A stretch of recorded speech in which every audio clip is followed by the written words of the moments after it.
Hello and welcome to this debate between the candidates for the Legislative Council elections for Windermere. My name is Zach Lockhart. I'm the Managing Director of Hyperlocal Media and I'll be your host for this evening's debate. The electorate of Windermere is far-reaching, covering from Launceston's northern and eastern suburbs through to Georgetown, Lilydale, Labrina and Pipers River. The seat has been held by Ivan Dean since 2003, however Ivan has announced his retirement and will not be contesting this election. We'd like to thank Ivan for his many years of service and wish him well with his retirement. Joining us tonight are 4 of the 5 candidates running for election in Windermere to serve as your next local member of the Legislative Council.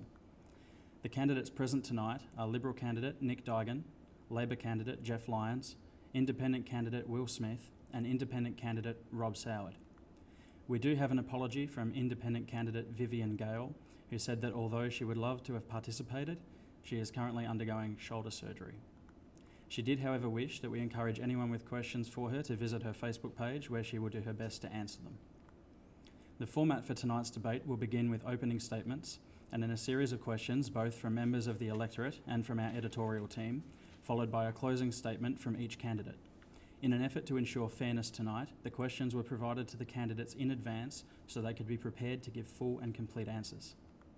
Candidates will be given 2 minutes to answer each question and will be called in alphabetical order by surname. Without any further ado, let's hear the candidates' opening statements, beginning with Nick Duigan. Nick, you have 2 minutes. Thank you very much, Zach, and thank you to the team of Valley News for putting on tonight's debate. I think it's important. My name is Nick Duigan and I am the Liberal candidate for the seat of Windermere. A lot of people will recognise my face and my name because I've been a local on television here in Tasmania and around the country for the past 30 years. But what I'd like to do is give you a little bit more information about me than that. I grew up on a farm on Flinders Island, a place which I still connect with and I love. I bought my first business when I was in my early 20s. It was a school bus run servicing the East Tamar through Hillwood, Swan Bay, Windermere and Dilston. I eventually grew that business over the years to 10 to 12 school buses employing local drivers, so I've known what it has, known the responsibility of employing people for a long time. My television career is also hinged around small business. I haven't actually been employed as a television presenter by a major television station for more than 15 years. I have my own company. That company operates in the national sphere and we have exported programs around the country and around the world also, most notably Hook, Line and Sinker, the fishing show, but that's also been supplemented by 10 years of a program named Going Bush, which looks into the forest industry, both here in Tasmania and around the country, every state and territory around the country. I have formal educational qualifications in my 40s. I enrolled at the Australian Maritime College and undertook a Bachelor of Business degree there, majoring in maritime management and logistics. I've been an active participant in sporting clubs and I've had ambassadorial roles in the community space with the Royal Flying Doctor Service and of course with National Neighbour Day amongst other things. So I feel that I offer a broad skill set to represent the people of Windermere. Thanks, Nick. We'll now hear an opening statement from Jeff Lyons. Jeff, you have 2 minutes.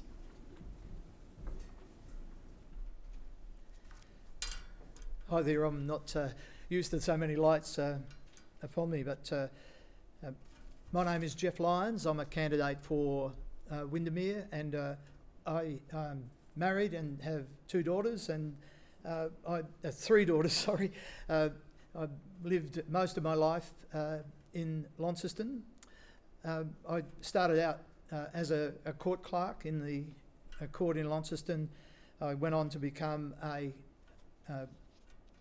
Consumer Affairs investigator, a government casino inspector, a private secretary for the Attorney General, and I was his head of office, and I worked at the Launceston General and Beaconsfield Hospitals for about 20 years.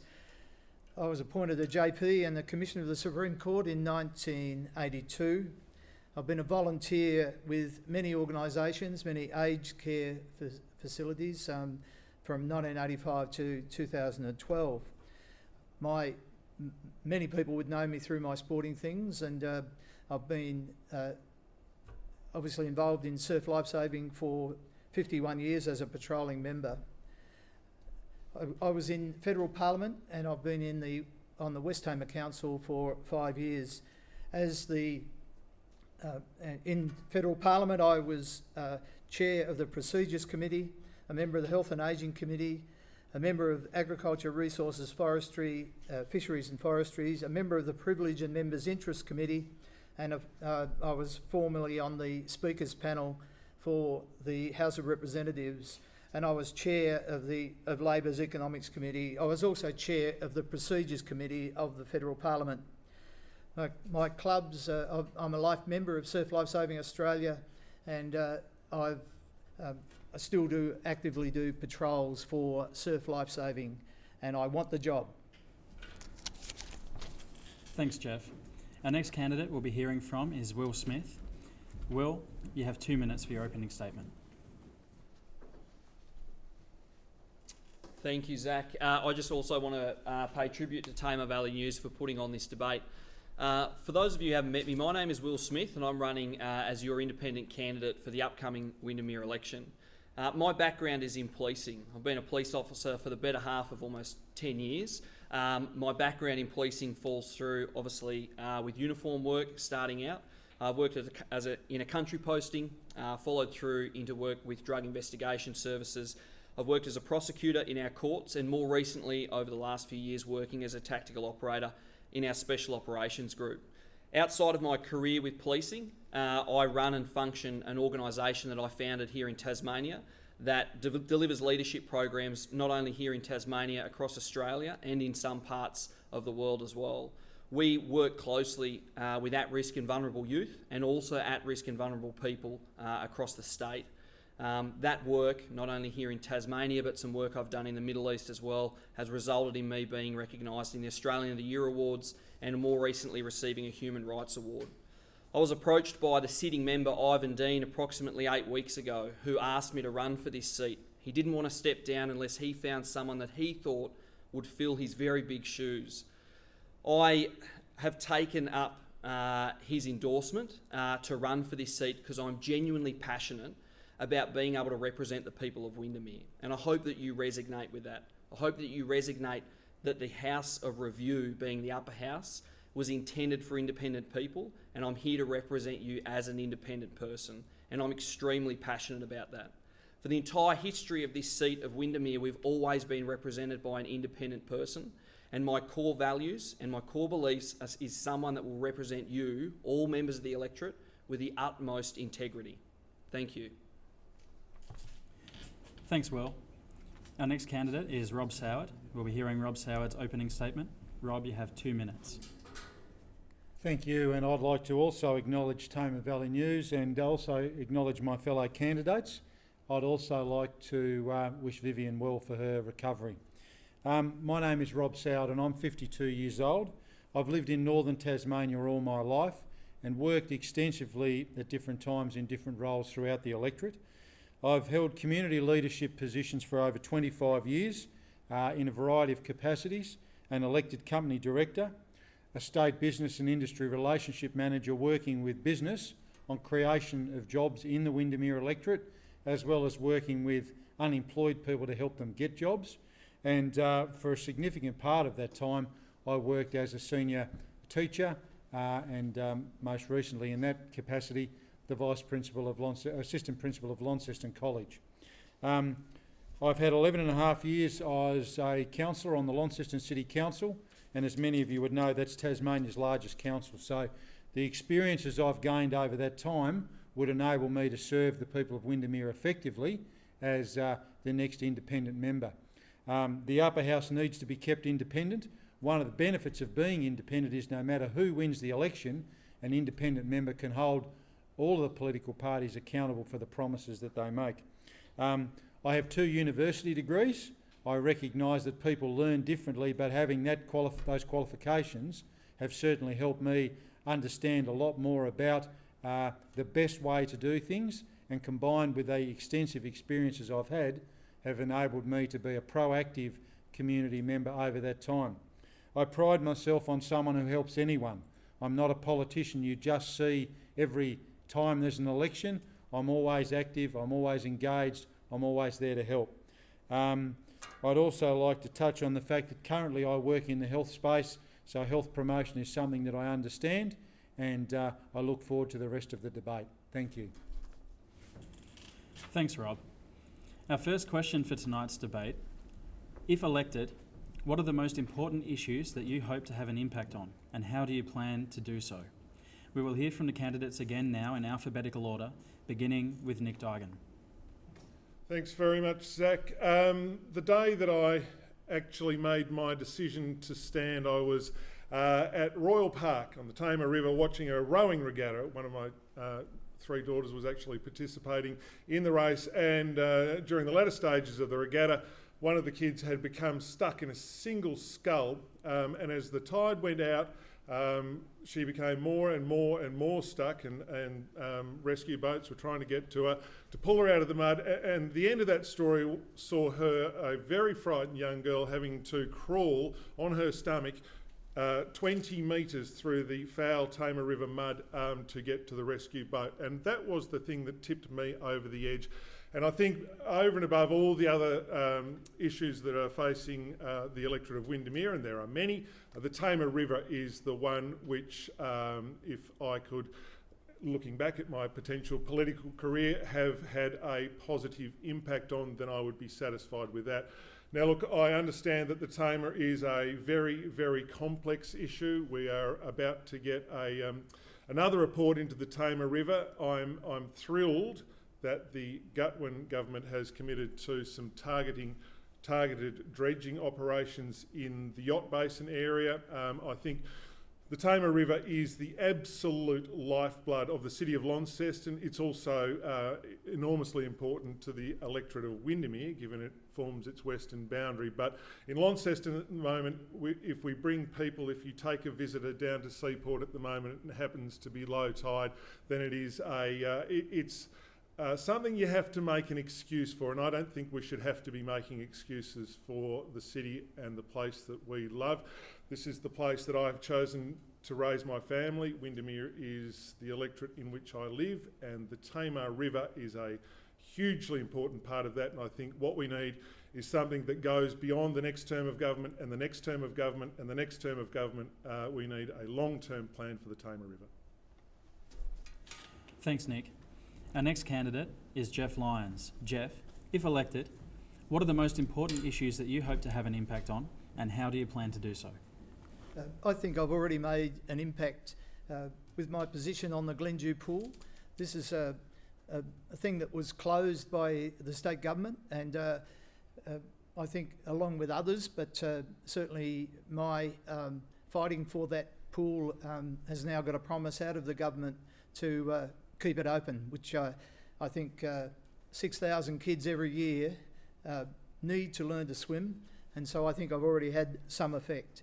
Obviously 20 years in health, working as a business manager at Launceston General and working with and managing Beaconsfield Hospital prior to that, but also my long years in aged care as a volunteer on the boards of Tamar Valley Homes and Peacehaven. Give me a great experience, and so with my feet on the ground, I hope to make a huge contribution in the health area. I also think I can make a contribution in housing, having worked in developing and commencing organisations which built units for the elderly. I think I have a great understanding of what we need, and so my contribution will be I'll be having a real red-hot go at trying to get more people into housing. I think silt is a really important thing. I know we've got to dredge. I was against raking because it does soften it and it allows the silt to actually fall into the channels and reduce the channel depth. So I agree with let's get some silt out of the river, but we've got to have a long-term plan. If it's only for a few years, it's not worth doing. I've done rescues in the silt, and I've been in the silt up to over my knees. When I've been called out by police to do rescues with my surf lifesaving club, I know what the silt's like, and I agree with Nick. We've got to do something about the Tamar. Thanks, Jeff. Our next candidate is Will Smith. Will, if elected, what are the most important issues that you hope to have an impact on, and how do you plan to do so? Thank you very much, Zach. Our role as a legislative councillor, the role in the upper house, is to create legislative reform. It's to review bills that come across, and you can be guaranteed that I'll do that through core values. That's what our primary role is. The influence that role carries and the platform that gives us to be able to influence and impact the community as a whole is something that I can do from an independent platform and something that I'm passionate about. So in regards to all our core issues in the state at the moment, through health, through housing, through crime here in northern Tasmania, they're issues that as a legislative councillor we can provide on the ground impact and influence across our whole community. But I'm going to leave it short and sweet. For me, there are two areas that I'm extremely passionate about and something that you will see me on the ground every single day working towards. And that's assisting our vulnerable people and working towards reform in our state. That's reform and rehabilitation in relation to our drug use. It's reform in relation to our offending behaviours, our prison system. These areas all directly impact health, they directly impact jobs and all the core issues that our state is facing at the moment. You can guarantee that I'll carry through passion in all of those areas. Thank you. Thanks, Will. We'll now hear from Rob Soward. Rob, if elected, what are the most important issues that you hope to have an impact on, and how do you plan to do so? As I've walked around the community, the thing that I hear time and again, doesn't matter whether the person's 19 or they're 89, is health. People have got a whole range of health stories that aren't good stories. One of the things that I'd already been advocating for in my through my role as a councillor is being a community advocate for improving access to bulk billing. Now, while bulk billing is a federal government responsibility, one of the roles of any politician is to advocate for their community, to listen to their community, to advocate for their community. And in those discussions that I've had some really positive feedback from all of the political parties. So if elected, that to me would be something I would champion, because health affects everyone. We've got people sitting in the emergency department who should be able to go to a GP but can't afford to. The thing that really concerns me is that these people are saying this over and over again, but not anyone seems to be listening, but I am. A couple of other issues that have been flagged with me are affordable housing. On two fronts, young people trying to get in to purchase their first home, but also people who are finding themselves in rent bidding wars to try and find a place to rent. The river has been mentioned. I'm a very, very strong supporter of actioning the tier report, which is overdue and is something that we're really waiting on. And again, to me, that has to be the blueprint for how we fix the river. We can't just jump in and do things willy-nilly. That's the blueprint. It's had a significant amount of work go into it. That needs to guide the actions going forward of fixing the Tamar. A safer community. We've seen a spike recently in drug-related crime. So again, we need to help people get off drugs so they're not re-offending. And again, people tell me the health system can help with that. It can't help with it at the moment, and it needs some more funding and support. Thank you. Thanks, Rob. We'll now move on to our next question for tonight. Voluntary assisted dying legislation represented one of the more high-profile bills to be put before the Legislative Council. Had you have been elected during that time, how would you have voted on this legislation and why? We'll start with Nick Duigan. Thanks, Zach. Yes, voluntary assisted dying, really progressive legislation for our state. The question is, how would have I voted? I would have voted in favour of the bill. I think my mother, late in her life, when we had to move her off Flinders Island, had kidney disease. She was on dialysis for the last 8 years of her life, and as her health gradually deteriorated, she had some challenges. Now, whether she would have actually used the legislation, whether she would have ever found herself in a position where that was necessary, I'm not sure. However, what I am sure of is that had that legislation been enacted at the time, it would have given her some great comfort. I think what the passing of the legislation does demonstrate is what a good, socially responsible, progressive, Liberal government we have in the Gutwin government. Passing this kind of legislation is notoriously difficult for right-wing governments, but a conscience vote on this issue proved to be, I think, in my view, the very best thing to do. So, in the case of voluntary assisted dying, it would have been a yes from me. I would say that with the caveat that we must recognise that there are many people in our community who don't necessarily agree with this, who have different views on these things, and I think we must respect those views. Not only that, we must provide the best palliative care for people in the community. So we're talking about very vulnerable people here. This is not a decision that anyone arrives at easily. So making sure we are protecting the vulnerable people, but also having that important piece of legislation in place, I think demonstrates how well this government works for Tasmania. Thanks, Nick. We'll now hear from Jeff Lyons with the same question. Voluntary assisted dying legislation represented one of the more high-profile bills to be put before the Legislative Council. Had you have been elected during that time, how would you have voted on this legislation and why? After all of the protections that were placed in the bill, I think I would have voted yes.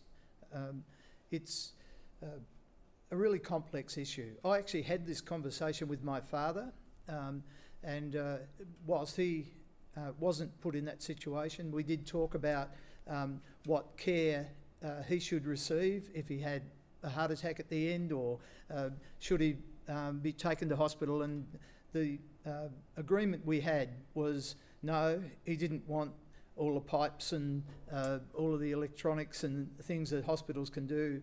But what he had was outstanding aged care. He had really palliative care. And when you look back at what went on in district hospitals, for a century, they've been doing palliative care. What we do need in Launceston, of course, is a proper palliative care centre. And this is obviously how we should be treating people. We should give them the best care we can. We know that aged care has been put under pressure with finances. We do need to properly fund and properly train people in aged care. We need to then, at the end of their life, give them proper palliative care, no pain, and in a more homely environment. We can't treat people in a hospital room.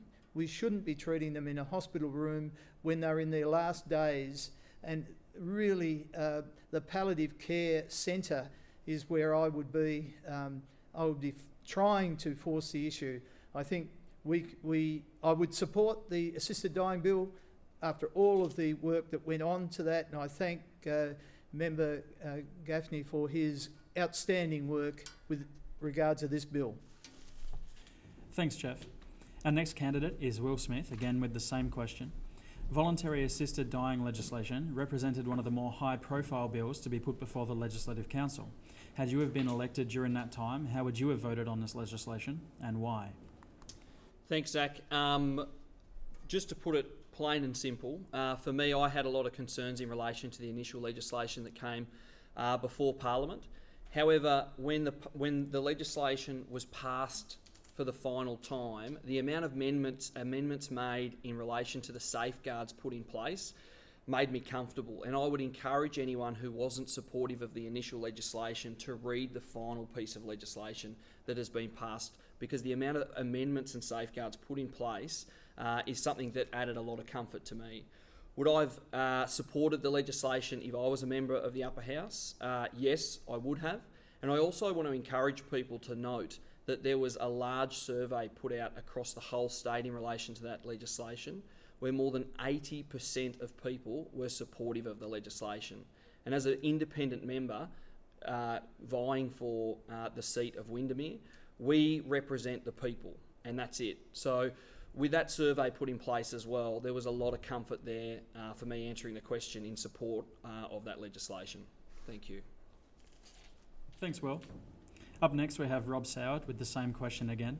Voluntary assisted dying legislation represented one of the more high-profile bills to be put before the Legislative Council. Had you have been elected during that time, how would you have voted on this legislation and why?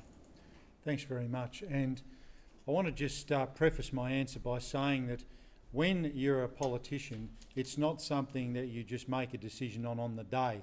There was there were a number of years of briefings that went into the bill when it was debated, a number of amendments. So legislative councillors were very, very well informed. And again, using my own experience as a elected representative, I am very experienced in that. So getting all of the information, taking that information on board, asking key questions to make sure the best decisions are made. So I just wanted to make that point at the outset. I had concerns initially when the bill was flagged. I felt that there were things that it didn't do well enough, but again, through strong advocacy from independent members, including Mike Gaffney, MLC, who drove this, surveying and listening to constituents, and taking on board the concerns that the community had to reflect the amendments, what ended up at the end was something that reflected all of those community concerns. It tightened up areas where people were worried. It explained things where people weren't too sure. So at the very end, with what was presented to Parliament, I would have been happy to support that, and that's really, really important, that process that's worked through.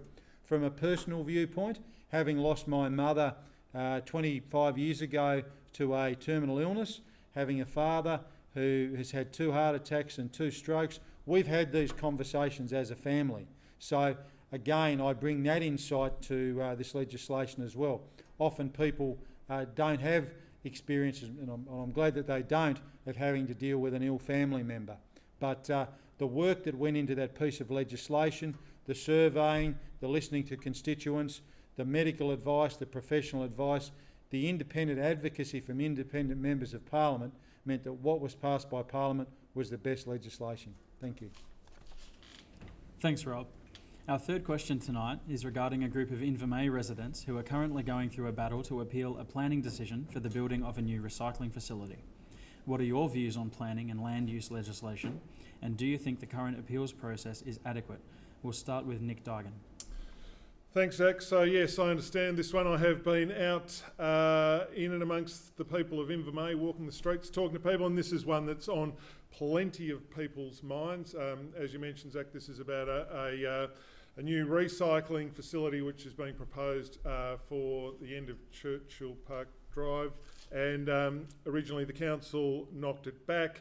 The proponents then appealed that decision at the Independent Resource Management and Planning Appeals Tribunal, and the appellant was successful. So the way it looks now is that the recycling facility will be done. And I think the most important thing to think about here is, while we may not always like the planning decisions that councils make, the assessment processes under the legislation are clear and rigorous, and once the Tasmanian planning scheme, which is the proposed legislation, comes forward and comes into effect, these planning rules will be consistent across the state, because currently what we're looking at is, I think 39 councils, each with their own planning scheme. So clearly we have got some planning issues there. While I can't really comment on the merits of the tribunal's decision, this case does show that anyone has the right to appeal a council's decision, and both members of the public and the proponents. And I think at the moment that's the system we've got. People can be reasonably comfortable that it is a fair system. There is an independent body to which you can appeal a decision. So at the moment, while we wait for the new legislation, this is the system that we have, and I think it is a fair system. Thanks, Nick. Up next we have Jeff Lyons with the same question. Jeff, a group of Windermere residents are currently going through a battle to appeal a planning decision for the building of a new recycling facility. What are your views on planning and land use legislation, and do you think the current appeals process is adequate? Well, for a start, I think it's the wrong business in the wrong place. We obviously have been through a process. The council, I think, Launceston City Council, obviously, I think they got it right. Planning is a really, it's a weird thing, because what happens is you get a proposal before you as a planning body in a council, and you can only look at that project. So you can't look at other things that might impose really restrictive things on the people around. I mean, you can have a plan for a long-term future in your council of roads going certain places, and if someone comes up with a plan to build a house where you anticipated a road was going to go, then and that gets through because it's gone through the process and covers all the dots, and if that gets up, a house can be built where you were proposing to have a road. This is stupid legislation in some ways. There's been a lot of pressure on to make sure it stays within councils. Look, I think we should really have a serious review of what's coming in and what's been there in the past. It seems to me it's becoming more and more complicated, yet less and less of a holistic view of how you interpret applications. We should be looking at the overview, how it stormwater affects the whole city or town, how this is going to be a long-term plan. If we haven't got a long-term plan, then what's the point of having a planning act? So I think we should look at a more holistic view than the restricted plan we've got now. Thanks, Jeff. We'll now hear from Will Smith. A group of Windermere residents are currently going through a battle to appeal a planning decision for the building of a new recycling facility. What are your views on planning and land use legislation, and do you think the current appeals process is adequate? Thanks very much, Zach, for the question. Firstly, I just want to pay tribute to all the Windermere residents that have put their hand up. Over 200 members of Windermere have put their hand up non-supportive of this recycling plant. I've attended a number of meetings that they've held. The question, does the current appeals process, is that adequate? No, it's not. And I'll tell you why I commend that Windermere group. It's because they have been able to collaborate as a core community group and put together an appeals process. And quite often that can't happen because there's not sufficient time, but also in order to appeal a development process, you need sufficient funds to do it. And an individual and a community group have to raise those funds. And quite often they're up against large industries who are able to bully a certain amount of funds into an appeals process, which is not democratic when an individual or a group is trying to democratically appeal a process. I can guarantee you one of the first bills that the member who is selected out of the five of us will come across in the upper house is the draft Tasmanian Civil and Administrative Tribunal Amendments Bill, which is currently going to be put before the upper house. There are a number of people within our electorate who have contacted me who believe that this bill directly threatens their right to appeal developments, and that's of concern. I read the bill about 6 days ago, and I've read it a couple of times since in certain areas, and I believe it needs amendments. So do I think the current planning and appeals process is adequate? No, I don't, and I believe that it needs reform. Thanks, Will. We'll now be moving on to Rob Soward. Rob, a group of Windermere residents are currently going through a battle to appeal a planning decision for the building of a new recycling facility. What are your views on planning and land use legislation, and do you think the current appeals process is adequate? Thank you. And in standing in front of you tonight and answering this question, I bring 11 and a half years as an elected councillor of the City of Launceston, where quite literally I've sat in on hundreds of planning discussions, including this one. I voted against this proposal at the council table because I felt it was, whilst a good development, it was in the wrong place. Windermere is a suburb, as suburbs do over time, an industrial suburb that's now becoming a very popular, highly livable suburb. And I spoke at council and likened it to a much smaller version of a Port Melbourne or a Balmain, places that were wharves, industrial areas back in the day that now people love living, nice and flat, close to the city. So I wasn't happy with the decision of REMPAT to overturn this. So the Act, to my view, needs urgent reform, but not just for the residents of Windermere. As the most experienced candidate here as far as dealing with council planning matters. There are a number of issues with the Land Use and Planning Approvals Act that need dealing with, and I've raised some of those with former Minister Jensch, and again was in the process of doing so when the election was suddenly called after attending one of the Windermere group meetings.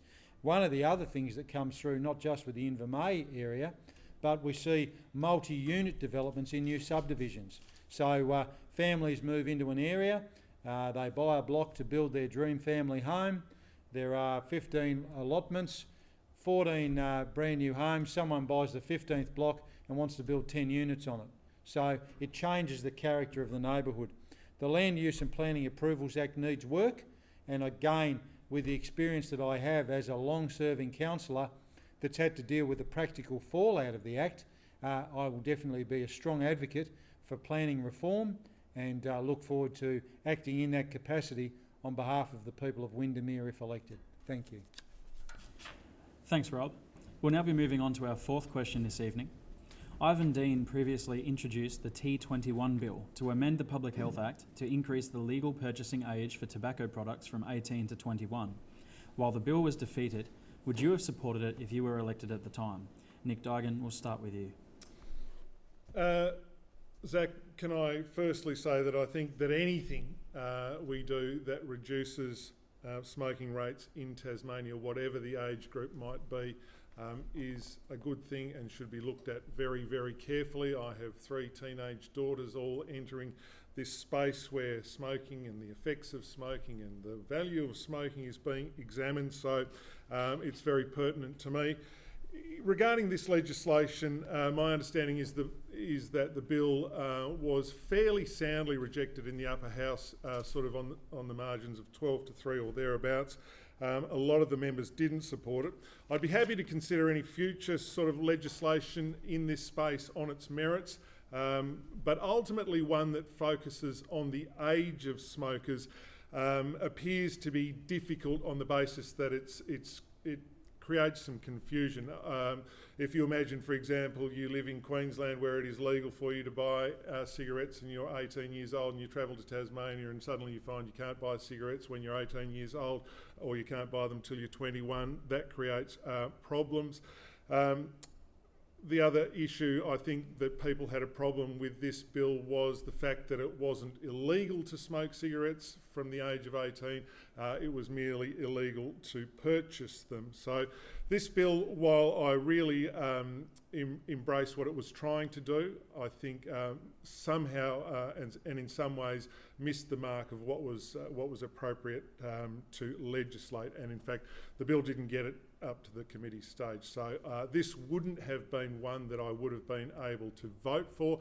However, it is an issue that I would strongly suggest further legislation be examined, though I think it's probably something that needs to happen on a national stage to make it more doable. Thanks, Nick. Moving on now to Jeff Lyons. Ivan Dean previously introduced the T21 bill to amend the Public Health Act to increase the legal purchasing age for tobacco products from 18 to 21. While the bill was defeated, would you have supported it if you were elected at the time? I go back far enough to remember Vietnam, and we were sending people off to war that weren't even legally entitled to drink alcohol. I would support any action that allows people to make the conscious decision not to smoke. I think it's a dangerous habit for the whole community. However, if we're going to bring in legislation like this in Tasmania, no legislation across the rest of Australia, what's the point in bringing in a law that you actually can't enforce because people obviously can have free trade across the states?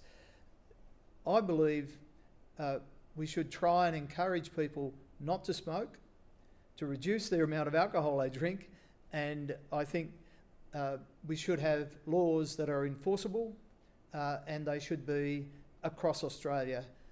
That's where I think the T21 legislation dies. It doesn't have sense, it doesn't have logic, but The idea behind it may have been a good one. What's the point in having legislation that you can't enforce? We should be trying to convince people not to smoke of their own will, their own free will and accord, and not try and impose these restricted decisions on adults in our community. Thanks, Jeff. Our next candidate is Will Smith. Will, we have the same question for you. Ivan Dean previously introduced the T21 bill to amend the Public Health Act to increase the legal purchasing age for tobacco products from 18 to 21. While the bill was defeated, would you have supported it if you were elected at the time? Thank you very much, Zach. Look, I'm going to apologise in advance. I'm going to be a little bit passionate in relation to this because I'm passionate about my response. Please understand this. We have just heard both major parties over the course of weeks and weeks and weeks talk about how our state is in a health crisis. We are in a health crisis, and I can guarantee you one of the biggest issues in relation to people's healths are their smoking habits. We know smoking causes detrimental health conditions to people, especially as they age. It's causing massive issues across our country, let alone here in Tasmania. The Labor candidate's outlined in his answer that we shouldn't take away an adult's right to make a choice. However, we create legislative change every single day to do that. We restrict people using illicit drugs. When I leave here tonight, I'm restricted on the speed that I can drive on our roads. We're restricted on how much alcohol we can consume before we drive. There is so much legislative change on adults because we must cater for our lowest common denominator. We must protect young people, and this legislation that was presented does not impact on anyone who is currently smoking. If you're 18, 19, 20 years old, you can continue to smoke. It does not impact on you at all. Who it impacts and influences are our vulnerable young people. Our young people in society who we should be protecting. That's who this one piece of legislation protects. Smoking, whether you like it or not, is not good for you. In fact, it has massive adverse health effects. We cannot support the children of our society growing up and learning to accept that that is a habit that they should take on. It is not acceptable, and both major parties voted against this legislation despite the fact that we have a health crisis in this state. And that is, for me, an absolute disgrace. I would have supported the legislation. Thanks, Will. Our next candidate is Rob Soward. Rob, we have the same question for you. Ivan Dean previously introduced the T21 bill to amend the Public Health Act to increase the legal purchasing age for tobacco products from 18 to 21. While the bill was defeated, would you have supported it if you were elected at the time? Thanks very much, and I'll just start by reflecting on something that I said before for new viewers who may not have heard that. It's very difficult when asked to say what you would have done if you'd have been there, because obviously there are a number of years of briefings and discussions and information sessions run for legislative councillors when this came before them a little while ago. I guess some facts I want to share. I did touch before on losing my mum a number of years ago. My mum died of a smoking related issue. She'd smoked all of her life. She was 59 years of age when she died. So that's something that's impacted on my family. As far as how I see this particular question, one of the best ways, and as I said, I'm a teacher of nearly 24, 25 years duration, one of the best ways to deal with stopping smoking is education. And it's been mentioned about young people, educating young people to stop them taking up smoking, educating people to help them give up smoking. And I know many adults who've received some assistance with that. More can be done in that space. The big challenge with this bill, and I think why unfortunately it wasn't passed recently, was the fact that it shows the strong influence of the tobacco industry and tobacco advertising. Wealthy companies who donate large amounts of money nationally to political parties, I think is an issue in this. For me personally, I think that we probably weren't ready for this, and I liken Ivan's work in championing this cause a little bit to early discussions many years ago about things like solar panels or recycling, where when those ideas were thrown out there, people poo-pooed them. They said, oh, that won't work. Now it's every day, it's accepted by everyone. So I think there's still some more work to be done in this. I'm not sure if I would have supported it, but it's certainly something that I am passionate about seeing reform in. Thank you. Thanks, Rob. We'll now pause for a quick 5-minute break. While we're gone, however, as a short break from politics, please enjoy this sneak peek looking through the HMAS Sheehan, the Navy submarine which visited the Tamar River just prior to Anzac Day. The full video will be available on our Facebook page in May. We'll be back soon with more questions for the candidates. 19 years old, and would sacrifice his own life for his mates who were in the water and needed his help. I couldn't think of a finer example to our officers and sailors. The guys are very, very proud to wear the Sheehan name on their patch. Submarines will routinely do surveillance of areas that are of interest to the nation. We'll go and provide a rich sort of intelligence on routine patterns of life in areas, so shaping the battle space. Traditionally, take out submarines and ships, and that's what we're always practicing for as a wartime function. And we do operate a lot with the Special Forces, so there's a couple of our boats in particular that are especially geared towards that as a delivery platform for that capability as well. We routinely operate as far out as India, as far north as Japan, and as far out to the east as sort of Pearl Harbor / mainland USA. So that's a big chunk of the globe that we can cover. And we bring a lot of firepower as well. We've probably got the best torpedo in the world with a lot of high explosive packed into it, so a lot of punch. Up here in the weapons storage compartments we carry a Mark 48 Mod 7 torpedoes. So what does that mean? That means they're very intelligent, top-of-the-line modern weapons which carry a lot of bang. So they've got quite a bit of high explosive in there. Very smart, able to deal with all modern countermeasures to find their target and basically destroy the target. So all of this equipment you see around you here is all just to get that weapon out of the submarine, pointing in the right direction to go and do what it does. Yeah, we can provide guidance to the weapon, but basically if it was out there on its own, it's got some smarts in it to do the job without any human interaction as well. So a great bit of kit, and I've got a lot of faith in it there. Through here on the tubes, I guess we talked about that, the multiple levels of redundancy there. So having 6 torpedo tubes is probably more than you need. One torpedo will do the job. But why have one tube when you can have 6? So we've got backups on everything, backups on the backups. So even in a really bad situation, we've sort of got basically our warfighting capability is maintained throughout. So these are 2 of our 3 diesels, so V18 Hedemora diesels. They're basically train locomotives, designed to go into a train, start up once and keep feeding them fuel. We don't treat them like that. We stop and start them naturally because we're a submarine.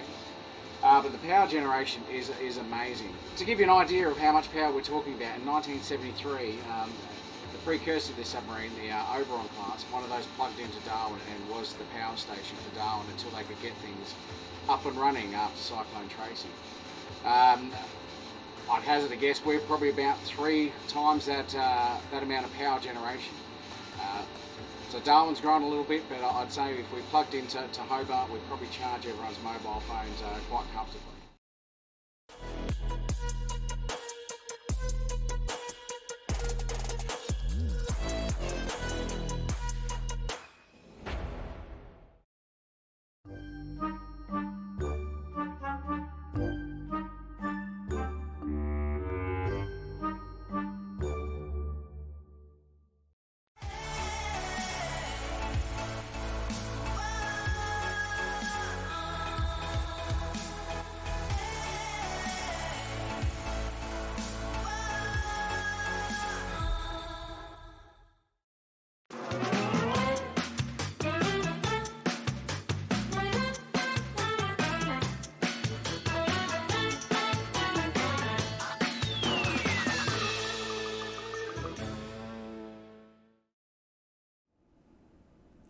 Welcome back, and we hope you enjoyed that sneak peek of our tour on board the HMAS Sheehan.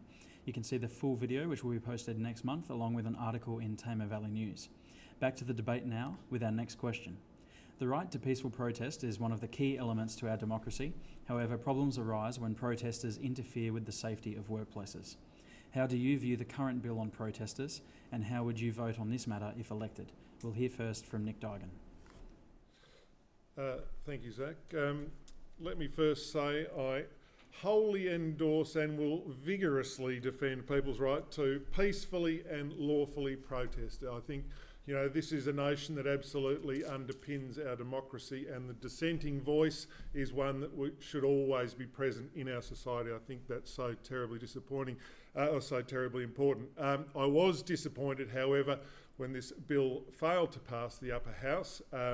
I think that is a great shame. Tasmanians deserve the opportunity to go to work, perform their legal work, safe from radical protesters. I've had the opportunity to attend a few of these kinds of protests in my work as a journalist and subsequently as a filmmaker on forestry.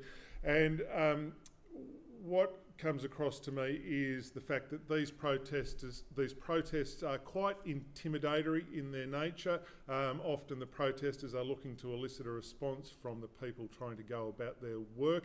There is a huge power imbalance in that situation. The people who are potentially chained to a piece of equipment or a tree or whatever that might be are able to stay there with no damage to their livelihoods. The people who are there lawfully to carry out their work are taking a hit not only at the workplace but also in their hip pocket as well. So I think it's really important that we get this legislation through. This has been supported by not only the Tasmanian farmers and graziers, by logging institutions, by people in all manner of industries, and it's one that we must get through. We must get this through because Tasmanians have a right to go to work. The place for protest is in the public spaces. Please feel free to get out on the lawns of Parliament here in Hobart or potentially Canberra or the UN, wherever you like. But when you're coming into a workplace and endangering the people that work there, I don't think that is fair or reasonable. Thanks, Nick. Moving on now to Jeff Lyons with the same question. The right to peaceful protest is one of the key elements to our democracy. However, problems arise when protesters interfere with the safety of workplaces. How do you view the current bill on protesters, and how would you vote on this matter if elected? Obviously, there's a vital. I mean, I go back to Vietnam protests. So this is absolute right of Australians to protest about whatever they think is important. However, this bill that was before the Parliament is really just a wedge which the Liberal government have used to try and pretend that it was going to only affect the timber industry.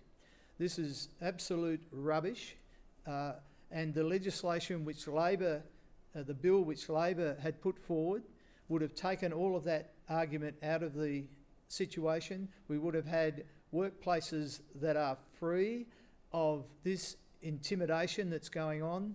We would have had safer workplaces, but when you're a Liberal government trying to create a wedge, then you bring up the bill that they've rehashed from that which was actually illegal, thrown out by the courts, and they still want to persist with this piece of rubbish legislation.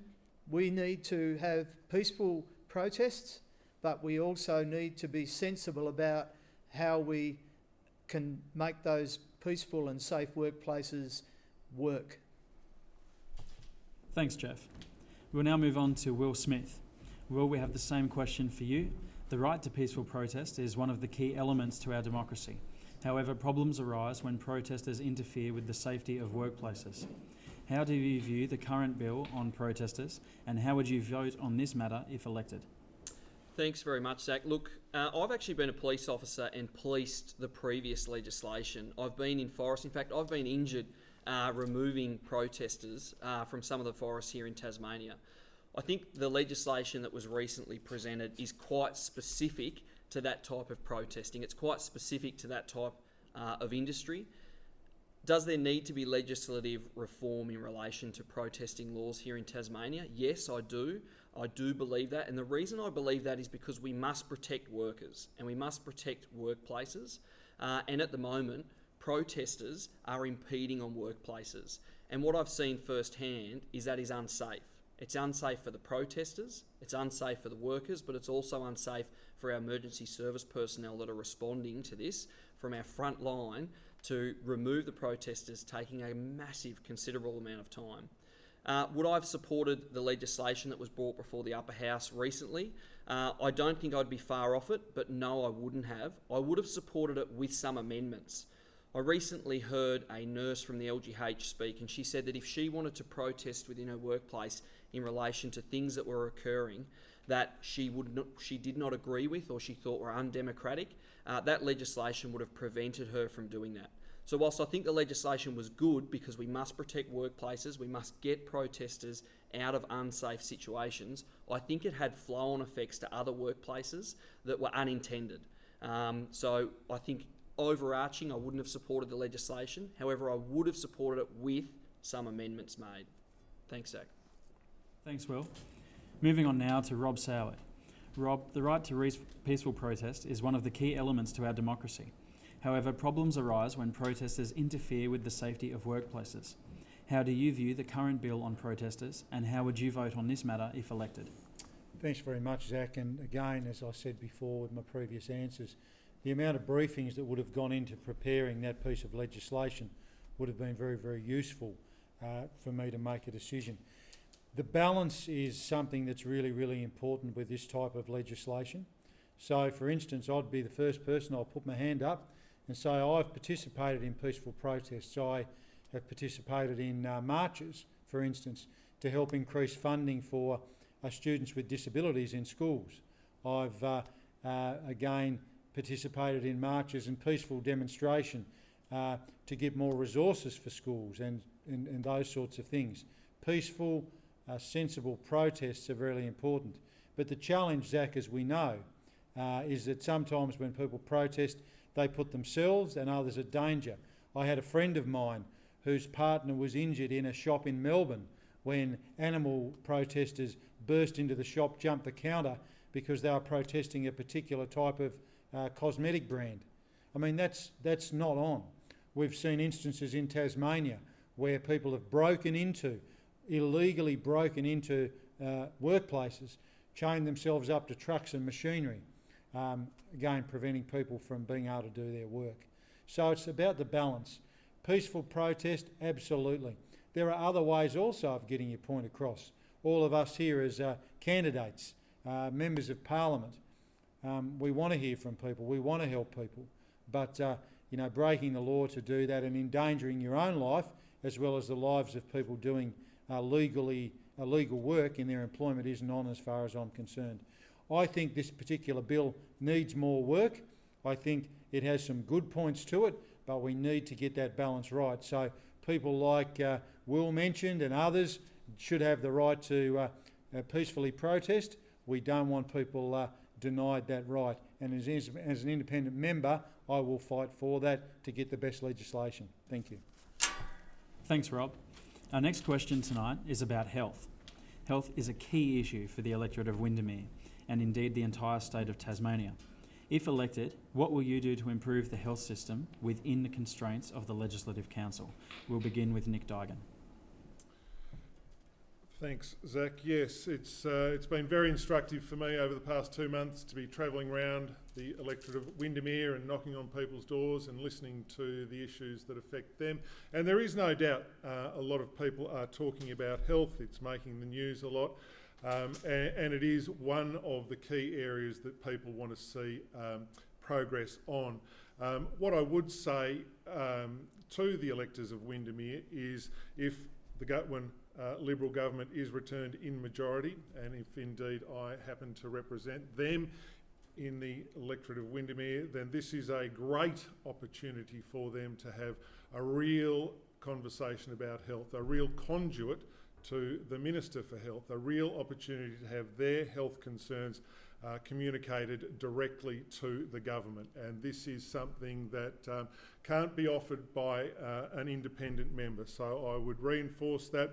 The Gutwein government has spent record amounts of money on health, and the reality of health is that this is the way that you address the issue. We've got to build our capacity and we've got to recruit staff. We've got increasing demand, and the way you meet that demand is by increasing the size of the health mechanism. Obviously we need to do more, and there is investment, large-scale investment being made in community health. We need to release the amount of people who are presenting at our hospitals, and obviously having some system of having people treated by GPs out in the community is critically important to that. But this is an opportunity for people of Windermere to have a seat at the table in health, to see me elected, to see the Gutwein Liberal government return, where there is record spending in health. $500 million will be spent at the LGH hospital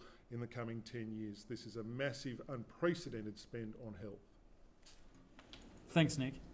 Our next candidate to hear from tonight is Jeff Lyons with the same question. Health is a key issue for the electorate of Windermere and indeed the entire state of Tasmania. If elected, what will you do to improve the health system within the constraints of the Legislative Council? What happens in health is we have some great people working in health. Nurses, doctors, unbelievable talent, unbelievable treatments that they come up with. The problem is with planning is mostly diseases and cures overcome most of your planning. We have this amazing system, but when they don't get enough money out of government, so they have to, instead of creating a new ward, which we've done, creating a new process for looking after patients, we have to then close a traditional ward to open up another quicker throughput ward. This works sometimes because the turnover can be quicker. You know, once upon a time, before we had various treatments, you'd probably be in hospital with a heart attack for, 14 days. Now, probably one night in ICU after a stenting, and then you're home the next day or the day after. So there's amazing things have happened, but we still, at the LGH, we need to have enough beds so that elective surgery isn't cancelled. And one of the things that I've come across heaps of people in really dire straits, like the gentleman in Ravenswood who had a wire inserted in his chest, was supposed to have it out 18 months ago. They can't fit him in, have 1 hour process to remove that wire. I'm just absolutely, in fear of what some of these patients have to go through. What we need to do is we need to do our action for the patient early, and we have to do it right. And that's the only way you save money for the patient and the healthcare system. Thanks, Jeff. Moving on now to Will Smith. Will, we have the same question for you. Health is a key issue for the electorate of Windermere and indeed the entire state of Tasmania. If elected, what will you do to improve the health system within the constraints of the Legislative Council? Thanks very much for the question, Zach. Look, I can tell you one thing, and that is a positive, is that both the Liberal and Labor governments have both promised that they will invest huge amounts of money in our health system. Our health system needs investment. In relation to the Legislative Council, be assured that it doesn't matter who is elected in this seat of the Legislative Council, those promises, we hope, will be carried through by the state government. Completely different election to what's going on here in the upper house. Every member that you hear from tonight cannot promise you any money towards any health or any other priority occurring across our district. What we can promise is using this platform and providing ourselves to advocate for each person in this community. We need to invest in health, but we also need to invest in preventative measures. We need to look at why people are going to the hospital in the first place. What is causing all these people to arrive at the emergency department? Our investment in preventative measures means we don't have to continually keep opening wards. We don't have to continually build more and more hospitals. We can actually try and prevent it. The T21 bill is a classic example of that. I want to finish on encouraging the state government, and this is something that has been brought to light by multiple people across our electorate, but encouraging the state government to be brave enough to reform our health system, which is currently divided. We have hospitals which fall under the state government, and we have aged care, we have bulk billing which falls under our federal government. The health system in Tasmania is divided at the moment, and we need a state government that is brave enough to try and bring it together, to try and bring about that reform, and that's where we stop seeing a health crisis and we start seeing more collaboration and more positive results. Thanks, Zach. Thanks, Will. Now moving on to Rob Soward. Rob, we have the same question for you. Health is a key issue for the electorate of Windermere and indeed the entire state of Tasmania. If elected, what will you do to improve the health system within the constraints of the Legislative Council? Thanks very much, Zach, and I'll start with an old saying, and old sayings are around because they stand the test of time. Without your health, you have nothing. Without your health, you have nothing, and one of the things that I've learnt in getting around and listening to people in the community is health is a massive issue in a whole lot of areas. I'm going to start my remarks by commending both Nick and Jeff and their parties on their many commitments to increasing things like health funding. I think that's really, really important. One of the challenges we have in the system isn't because there's a record spend now, it's because that there isn't enough spending. So that's one thing. The other thing too, and I am currently doing some significant work in the preventative health space, it's actually cheaper to keep people healthier than it is to treat them when they're sick. So an analogy we often use in the community when we discuss this, it's cheaper to prevent someone falling off the cliff than it is to treat them at the bottom when you're wheeling the ambulances and the doctors and the treatments and all that out. So there's a whole range of things I'm advocating in that preventative space. So things like supporting parents through programs like Ticket to Play so their children can afford to play sport, increasing the level of that. Increasing awareness and education around good food and nutrition to keep people healthy. When we're dealing with people who aren't well, I've mentioned before about increased bulk billing. I've mentioned the very, very low take-up rate of that. Now, I understand, as I've said, that it's not necessarily just something the state can fix, but to me, politicians should be strong advocates for their community. When I'm talking to the community and listening to the community, they're screaming at me that this is an issue, and it's one that I'm going to champion if I'm successful in this election. I've shown through other causes that I've fought for, I'm not afraid to stand up for the community. It's about fighting for what's right. People are telling me they need help. I'm here to help. Thank you. Thanks, Rob. Our next question tonight is about crime and public safety. Crime in the north has seen an apparent rise lately, with a range of shootings taking place throughout Launceston's suburbs, including Windermere. If elected, how would you work to reduce crime rates and improve public safety? We'll begin with Nick Duigan. Thanks, Zach. The first point I would like to make is I'm not necessarily convinced that crime in the north has had an uptick of recent times. I haven't seen any evidence to support that. There have, of course, been some high-profile firearms cases of recent times. As you walk around talking to people, I would say that I have been almost shocked by how much of a non-issue crime seems to be in the community. I try not to lead people down any particular path when I'm speaking to them and let them respond to me organically. And I must say, I reckon I've had crime as an issue maybe 3 or 4 times, literally. So I think what that speaks to is the fact that police are doing a good job. I think generally speaking, the vast majority of people feel safe in their homes, and they should feel safe in their homes because we live in Tasmania, which is one of the safest places to live in the world. Now, that is not to discount the fabulous work that our police force does in keeping us safe, in solving crimes, serious crimes. The state government, the Liberal government, has committed to recruiting a further 50 police officers over the coming 5 years if re-elected, and that will mean 350 more police officers on the beat since 2014. That is a substantial increase in the number of police walking the streets and the beats of our cities and towns. So that's good. I think people should feel really, really secure in their homes. Tasmania is a great, safe place. I think the one thing I would say is connections in the community are super important. If you go to a place that has a connected community, then there is less crime, certainly that petty crime, that annoying crime. So we need to be working at a community level to bring those rates down. Thanks, Nick. We'll now hear from Jeff Lyons with the same question.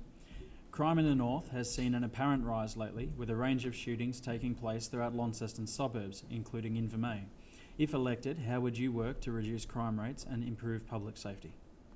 One of the important issues here is we've got to get back to being a community. And what's happened over time, we don't seem to have that community. And I think we've got to get people into jobs and we've got to get people into housing. When you have ownership of a community, you take much more pride in it. And this was, after World War II, one of the really important issues that happened. I go back long enough to remember the local policemen who lived in the suburbs, who lived in the country towns, who knew everybody, and even more important, knew their parents. Now I know policing has changed over time and crime is an issue. It is an issue mainly in certain suburbs. In other places it doesn't get mentioned, but crime is an issue. Drugs are an issue. And firearms are an issue. I think we should have either get back to policing the communities, living in the communities and knowing what's really going on, or alternatively having a police flying squad that can go in, sort out problems early, get the thing sorted, and that goes for all sorts of illicit substances. But it also means that we should have a greater knowledge because of people on the ground. I've had people tell me that they've called the police can't chase these people who are on illegal motorbikes, they can't stop the drugs because they can't catch them in the action. Now, that means to me that the intelligence isn't there, and one way to fix that is to get more policing on the ground. Thanks, Jeff. Up next is Will Smith with the same question. Crime in the north has seen an apparent rise lately, with a range of shootings taking place throughout Launceston's suburbs, including Windermere. If elected, how would you work to reduce crime rates and improve public safety? Look, thanks very much for the question, Zach. I don't mean to be rude here. I don't know what rock the Liberal candidate is living under, but I can guarantee you that the rise in crime across northern Tasmania is absolutely disgraceful. We've had 10 shootings in the last 6 weeks, just in the north of the state alone. Now, tie that in with multiple stabbings and the amount of car thefts we've seen over the last 2 years. I can guarantee you people watching this webcam viewing tonight that are signed up to Lonnie Chit Chat will not go on Lonnie Chit Chat as a Facebook social media page without seeing a vehicle stolen each and every day. We have recidivist offenders on the run for months at a time in our state that cause an extreme amount of crime. Now, we're only talking about a small number of people that are causing large amounts of crime across our state.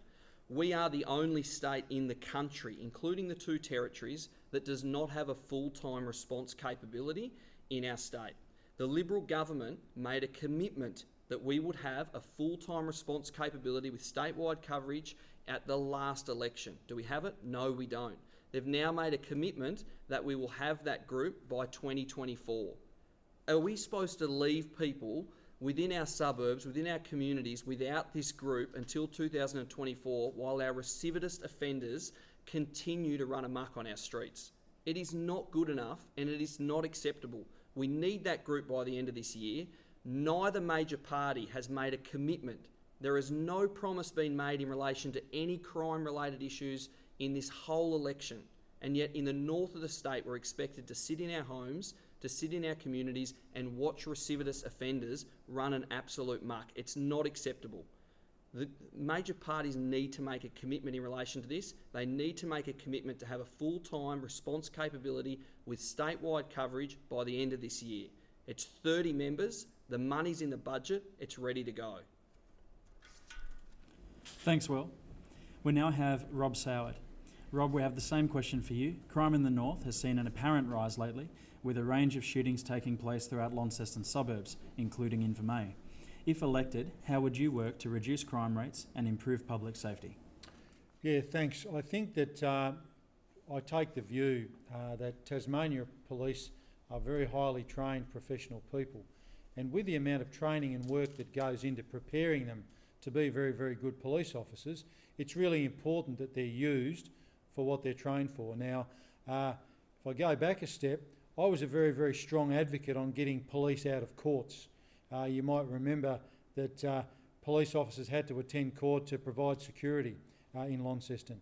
To me, that was a complete waste of their skills. I'm told now that police officers are being used for a range of COVID tasks. COVID tasks are important, but there are others that can do those roles. So getting more police officers on the streets, in their vehicles, walking around communities, being able to attend incidents quicker, to me, has to be a priority. And the actual thing is, it doesn't necessarily cost anything because you've already got the highly trained police officers to do that. The other big thing for me that I see impact on a lot of the crime that we've heard and seen lately, it's drug related. There are drug overtones in what's going on, whether they be ice or other drugs. I'm told from people I've spoken to who've raised concerns with me, we need better support and treatment for ice addicts, because what we're seeing, as was mentioned by previous speakers, we're seeing the same people doing the same crimes all the time, low-level break and enter, steal cars, create nuisances that have drug habits they need to feed. So to me, we be preventative. We deal with that problem up front. We also need to look at some law reform for people who are dealing in drugs. I think there needs to be stricter penalties there. As far as community safety, people by and large say to me that they think Tas Police do a great job, but they'd like to see some more resource on the streets. And again, that is something that I would advocate for. Thank you. Thanks, Rob. We now have our last question for this evening before the candidates are invited to give a closing statement. What are your views on political donations, and if elected, would you support a bill to reform how political parties receive and disclose information about political donations? We'll first hear from Nick Dygan. Thanks, Zach. Yes, political donations seem to be a necessary evil of our system, the way it is designed. I think everyone in the community is interested in greater transparency around this issue, and it's vitally important, you know, the amount of people you speak to who are somewhat disengaged and disenfranchised with the electoral process. I think it's so important that we reach out to those people so that they can have faith in our process and know where the money comes from. The state government has recently commissioned an Electoral Act review, and the final report was released recently. I believe there were 11 recommendations outlined in that review, and the state government has given in principle support to all 11 of those recommendations. So I think those are important things. We'll see much more transparency around the threshold level at which donations need to be disclosed. That will come down in line with national benchmarks, which are between $1,000 and $5,000. I think that's important. Here in the upper house, it's really interesting. It's been quite instructive for me to run my campaign to a very tight budget. We are limited to spending $18,000, and so knowing exactly where the money is coming from and going to is very, very important. Also, I think we will be looking at a ban on potentially foreign donations, which might work well for us, and also anonymous donations over a certain point. So I accept the need for reform around political donations. I think it's reform that's broadly supported in the community, and it also has my support. Thanks, Nick. Our next candidate is Jeff Lyons. Jeff, we have the same question for you. What are your views on political donations? And if elected, would you support a bill to reform how political parties receive and disclose information about political donations? Yes, I will. There is no doubt that there is very limited transparency in political donations. We know that various businesses give more money to a party that they think is going to win. We have churches who financially support political parties.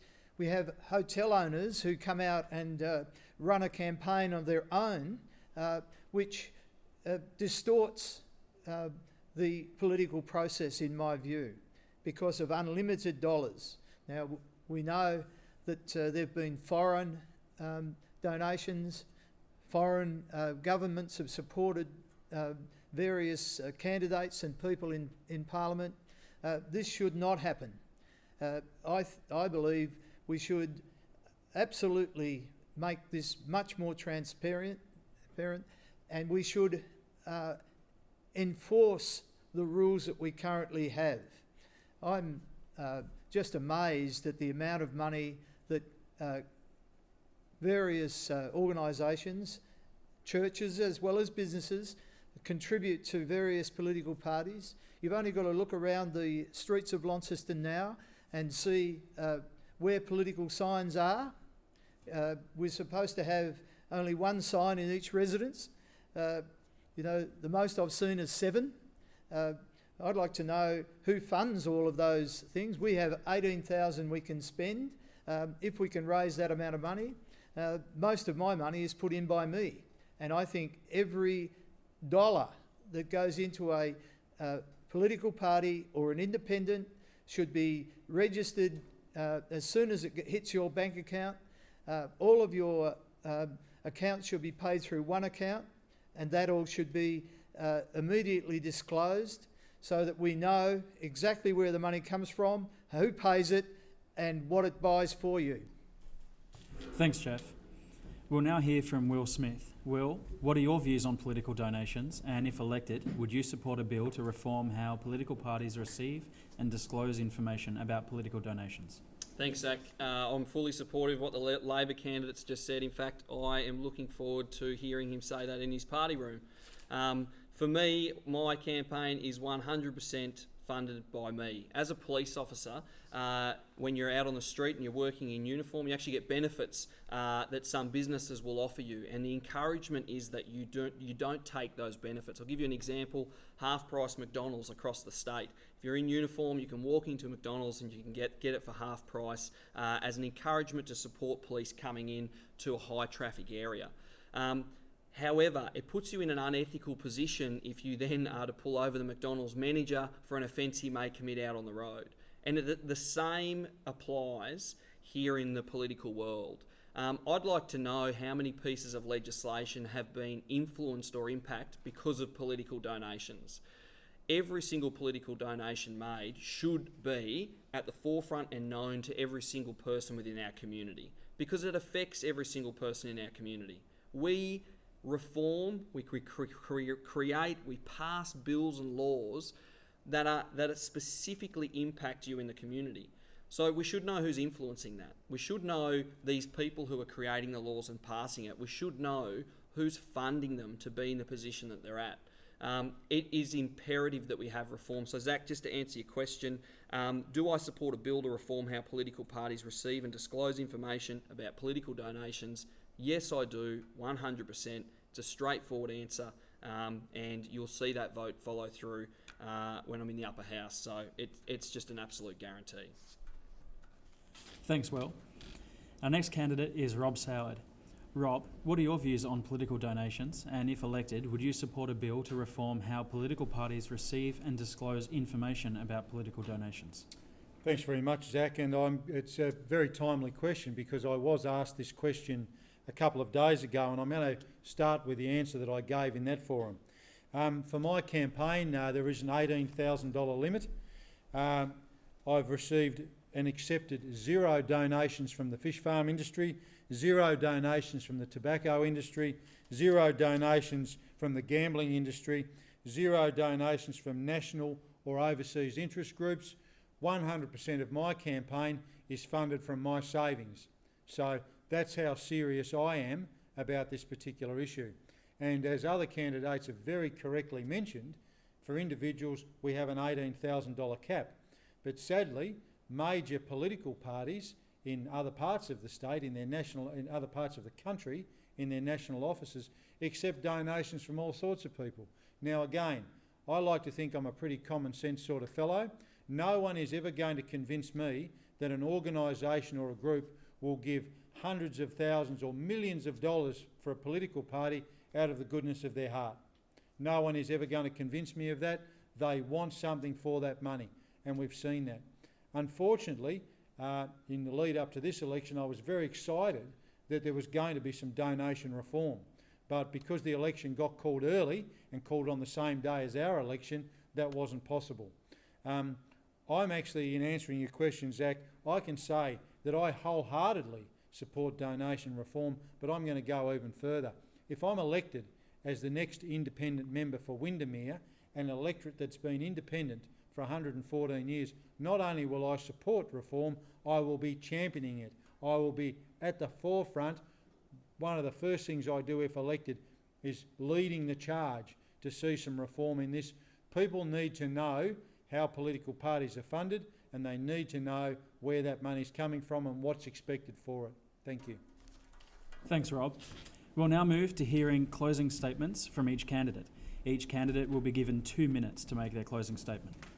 Up first is Nick Duigan. Nick, you have 2 minutes. Thank you, Zach. I'd like to begin with the elephant in the room, which is, of course, this notion of independent members in the upper house.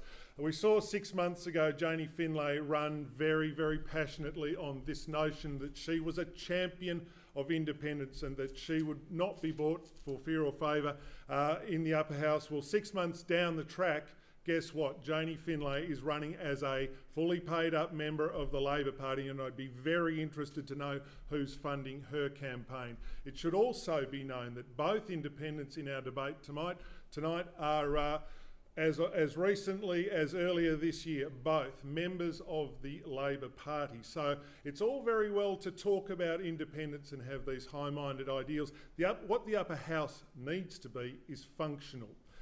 Yes, it is the house of review, but what it cannot be is a house of obstruction. It's already reasonably left-leaning. If we go further down that path, then it is very, very bad for Tasmania. Tasmania thrives under good, sensible majority government. What we cannot have is that agenda hijacked by minorities in the upper house. Tasmania needs a plan. We have spent a lot of public money in the past year protecting Tasmanians, keeping Tasmania safe. We've done a fantastic job of that. The next 4 years are critically important, and that's why I'm putting my support behind a re-elected majority government. I think that's super important that we get that, and for that government to be able to deliver its agenda through the upper house. That's why I'm standing here. We have record spending scheduled on health. We have record spending scheduled on education, amongst many other things. The future for Tasmania is so bright. We have billions of dollars of construction work pending. This is our time to shine. This is our opportunity. Thanks, Nick. Moving on now to Jeff Lyons for a closing statement. Jeff, you have 2 minutes. I get a bit amused sometimes when people talk about preventative health measures and they don't seem to come out with specifics about that. I know we've got to look after lifestyle and all of that, but in my lifetime, seatbelts have been the greatest preventative health measure that I've actually seen. There may be others that are better, trying to stop smoking and all that. However, seatbelts actually do save lives, and that's one of the great preventative health measures.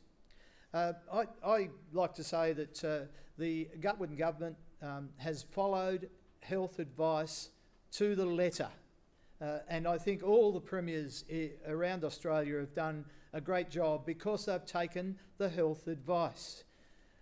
The thing that I wish is that they could get out of Hobart come into Launceston General and actually see what's going on. And I don't mean a cultivated time by the management of the LGH cultivating what the minister sees.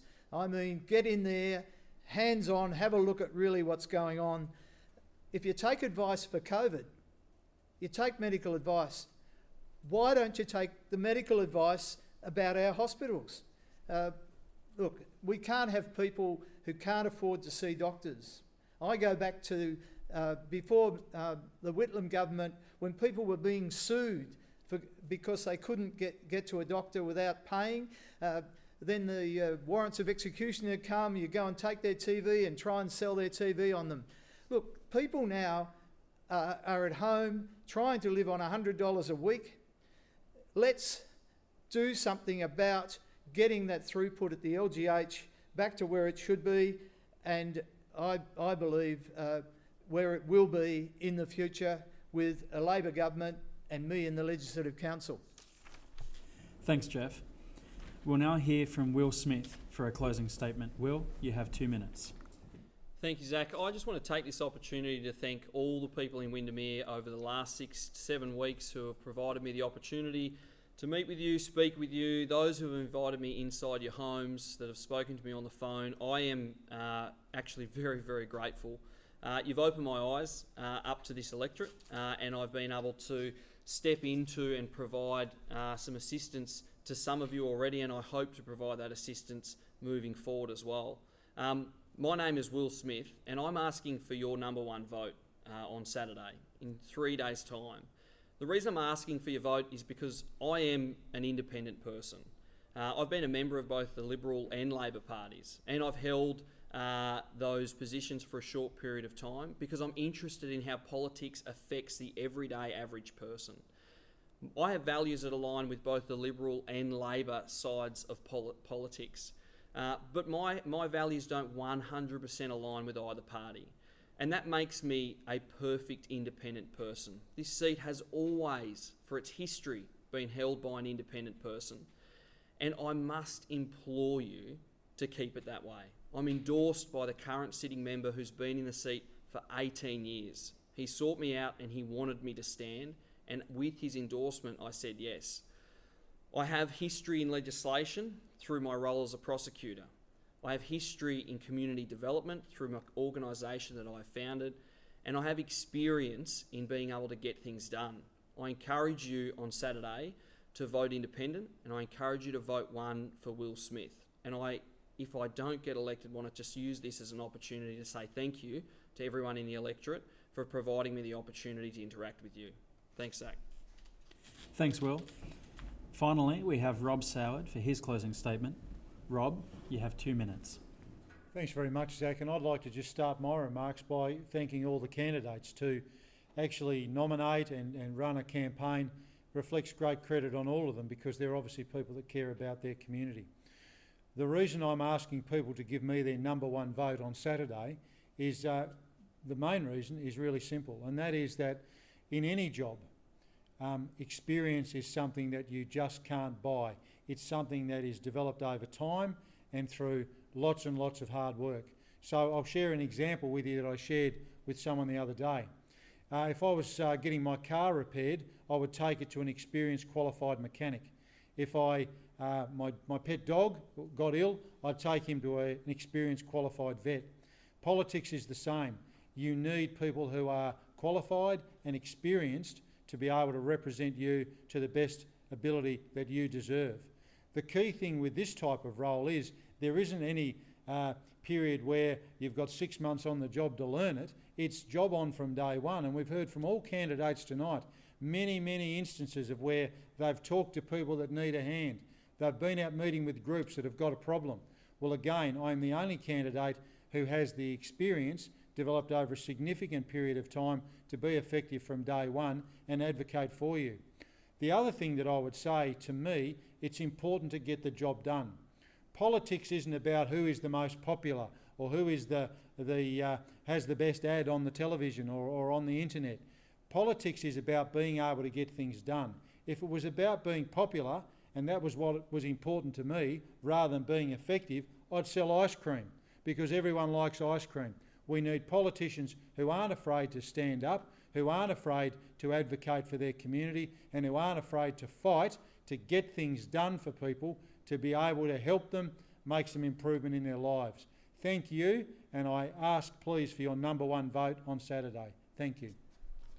Thanks, Rob. Well, that concludes tonight's debate.